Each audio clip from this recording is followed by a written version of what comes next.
GAT Flow allows admins or people delegated to use GAT Flow to create a new classroom easily and assign multiple students at the same time.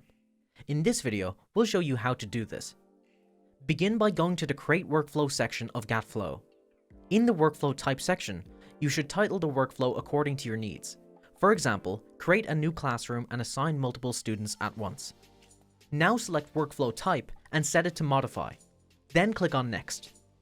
In the next section, you need to select the students' accounts that you wish to be added in bulk into the newly created classroom. You can add individual users, groups, OUs, or classrooms that contain the students or import them. Once you have selected the students, select Proceed to Actions located at the bottom of the panel. Click on the left box to choose from a list of actions. Now search for Create Classroom and add the action. You must now fill in the mandatory sections such as the class name, the owner of the class, and the classroom state, which is set to active by default. Once you are ready, click Send Approval Request. This will send your request to the GAT Unlock Security Officer of your domain for verification. Select Yes to confirm the action.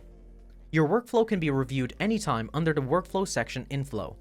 You can click on the eye icon visible on the right side.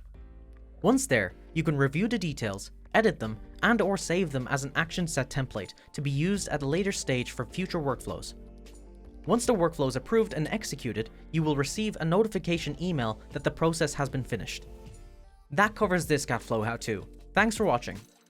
If you enjoyed this GAT Labs video, please like and subscribe and ring the bell for regular updates.